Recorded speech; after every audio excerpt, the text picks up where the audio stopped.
Would be for Nabeel. Can you explain with logic and a rational way the concept of the Trinity? Yes. Great. Next question. No, it's a very good question because it is so idiosyncratic to the Christian faith, and it is extremely important to understand. When I first wrestled with the Trinity, I found it to be very difficult. In fact, I was taught that the Trinity was veiled polytheism. Being raised in a Muslim home, especially with verses from the Quran like Surah Al-Ma'idah, verse 73, it made it pretty clear to me that the Trinity is a belief in three gods, not one. And when I asked the average Christian to explain what the Trinity was, I usually didn't get anything more than a blank stare. And they would say, well, it's 3 in 1. And I'd say, well, what does that mean? You know, it's 3 in 1. It's like, well, that's a shampoo, not God. Tell me, what do you mean 3 in 1? And generally speaking, I wouldn't get a response. I'm going to cut to it so that we can have more questions. It's important to be able to articulate the doctrine of the Trinity if you believe in it. If you believe in it, be able to articulate it. Otherwise, you don't really know what you believe in, and you don't actually believe it. You want to believe it, but you don't know what it is.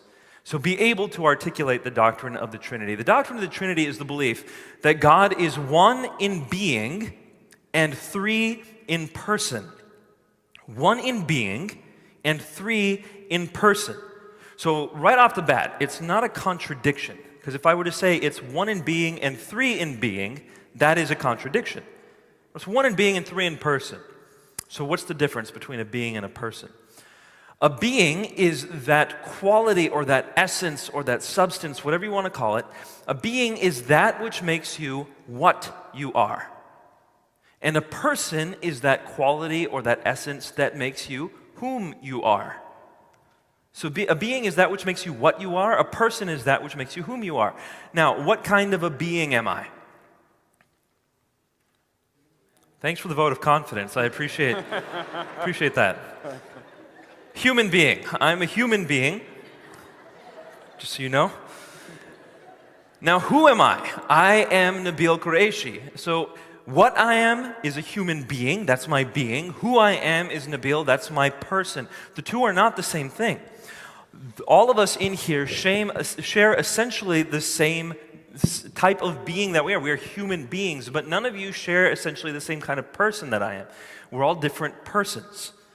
So the characteristic of a being is very different from that of a person. I am one being with one person. God is one being with 3 persons, Father, Son, and Spirit. Is there anything like that on this earth? No.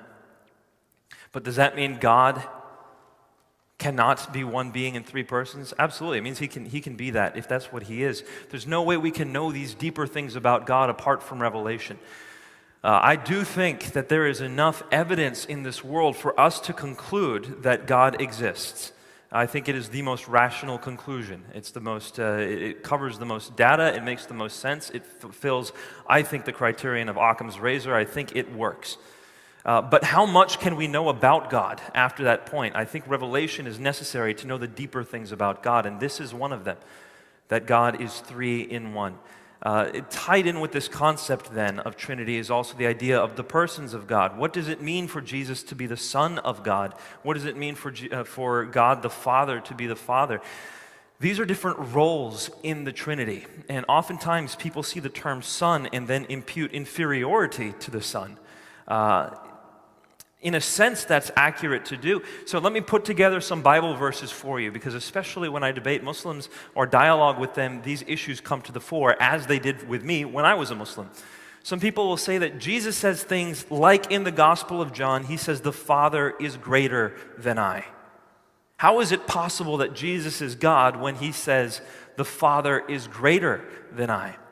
And I would answer that question by saying, in our organization, Uncle Ravi Zacharias, he is the CEO of the organization.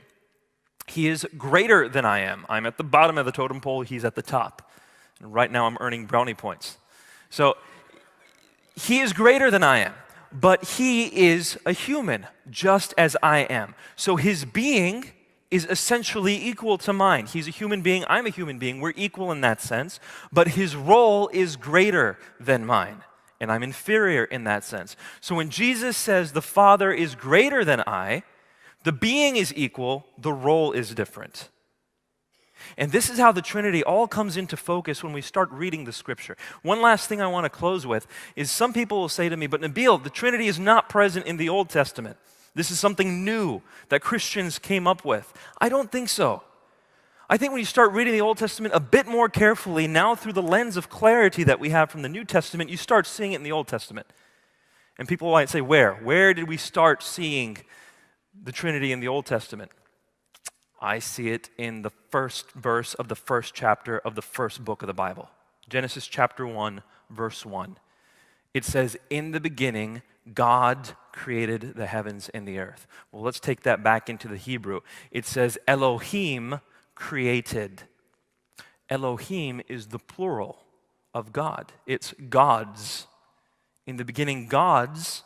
But then the word created treats that word as if it's singular. In the beginning, gods created, as if it were singular. So right there at the very beginning of the Old Testament, you have plurality and singularity in the Godhead. You see it again in the very same chapter where it says, we. God refers to himself as we, plurally. How can God refer to himself plurally? And some people say, well, the Queen of England does that.